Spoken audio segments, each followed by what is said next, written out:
हर हर महादेव। स्वागत है आप लोगों का मेरे चैनल संस्कारी थाली एक गृहिणी की नई उड़ान में। सावन का पहला सोमवार और एक शादीशुदा औरत का ये सुंदर श्रृंगार ये सिर्फ सजना संवरना नहीं बल्कि परिवार के लिए हमारी आस्था है।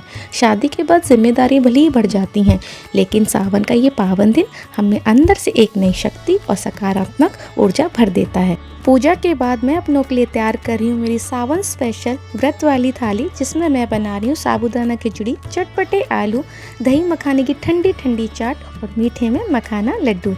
अक्सर लोग सोचते हैं कि व्रत रखने का मतलब सिर्फ भूखे रहना होता है, लेकिन एक गृहिणी के लिए व्रत रखना भूखे नहीं बल्कि अपने पूरे परिवार की सुख समृद्धि के लिए महादेव के चरणों में एक पवित्र संकल्प होता है। सुबह उठकर भोलेनाथ की पूजा करना और मन में सबके लिए दुआ मांगना, यही हमारी संस्कृति है और यही एक गृहिणी की सबसे बड़ी शक्ति भी है।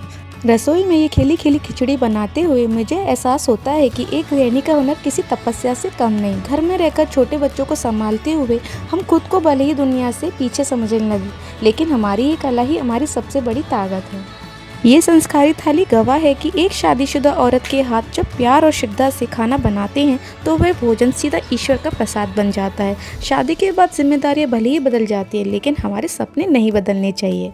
अगर माता पार्वती अपने संकल्प से महादेव को पा सकती हैं, तो हम गृहिणियाँ भी अपने इस हुनर के दम पर अपनी एक नई पहचान बना सकती हैं, क्योंकि एक गृहिणी की असली उड़ान और उसकी पहचान इसी रसोई से शुरू होती है।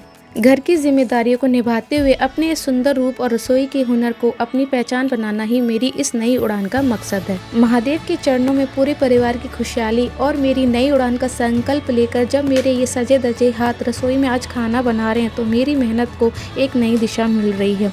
रसोई की इस चौखट से शुरू हुआ मेरा ये सफ़र आज महादेव के आशीर्वाद से मेरी आत्मनिर्भरता की एक नई उड़ान बन रहा है। तो यहाँ मेरी व्रत वाली थाली बनकर तैयार हो चुकी है। अगर आपको एक गृहिणी का ये प्रयास और मेरी ये सावन स्पेशल व्रत वाली थाली पसंद आई तो मेरे चैनल को सब्सक्राइब कीजिए और मेरी इस वीडियो को लाइक एंड शेयर कीजिए और कमेंट में हर हर महादेव लिखना बिल्कुल मत भूलिए। धन्यवाद। मिलते हैं अगली वीडियो में। हर हर महादेव।